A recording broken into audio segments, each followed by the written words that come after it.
ముసురు పట్టిన రోజు ఎటు చూసినా వెలుగు లేకుండా మసకగా ఉన్నట్లుంది. ముసుగు పెట్టి ఇంట్లో కూర్చుందామా అన్నట్లుంది వాతావరణం. అప్పుడు మా ఇంట్లో చిన్న టీవీ ఉంది. దానికి యాంటీనా పెట్టాం.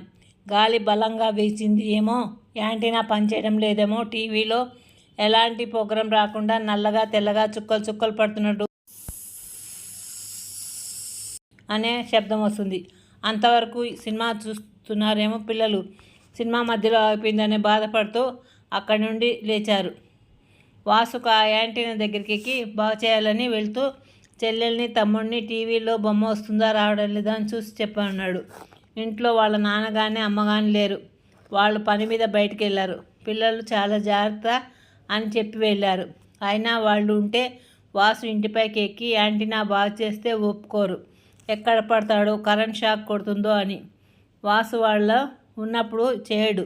వీళ్ళు లేరు కాబట్టి నుచ్చెన వేసుకుని పైకప్పు మీదకి వెళ్ళి యాంటీనాను అటు ఇటు తిప్పుతూ బొమ్మ వచ్చిందా అని అడుగుతున్నాడు. వాసు తమ్ముడు చెల్లెలు వచ్చినప్పుడు వచ్చిందని, రానప్పుడు రాలేదని చెప్తున్నారు. బొమ్మ వచ్చినప్పుడు అన్న చిన్నగా అంటూ తిప్పు సజెషన్స్ ఇస్తూ అన్నకు చెప్తున్నారు. టీవీలో బొమ్మ కనపడగానే అక్కడే ఉంచన్నా, నట్టు బిగించి కిందకి దిగు, అమ్మా నాన్న వచ్చే టైం అయింది అంటూ ఒకటే అరుస్తూ చెప్తున్నారు. ఇక వాసు ఆ నట్టు బిగించి కిందకి దిగి ఉన్న ప్లేస్లో పెట్టి వస్తూ ఉండగానే వాళ్ళ అమ్మా నాన్న వస్తూ కనిపించారు. ఏం రా వాసు, చెల్లెలు తమ్ముడు ఏమైనా అల్లరి చేయలేదు కదా అంటూ సన్న తుంపర్లలో తడిచి వస్తూ, ఏమి ముసురో, ఎప్పుడు పోతుంది ఈ వాన అంటూ ఇంట్లోకి వచ్చారు.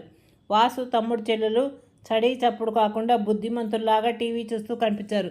గుడ్ నైట్ పిల్లలు. నా కథలు నచ్చినట్టు లైక్ చేయండి, షేర్ చేయండి, సబ్స్క్రైబ్ చేయండి.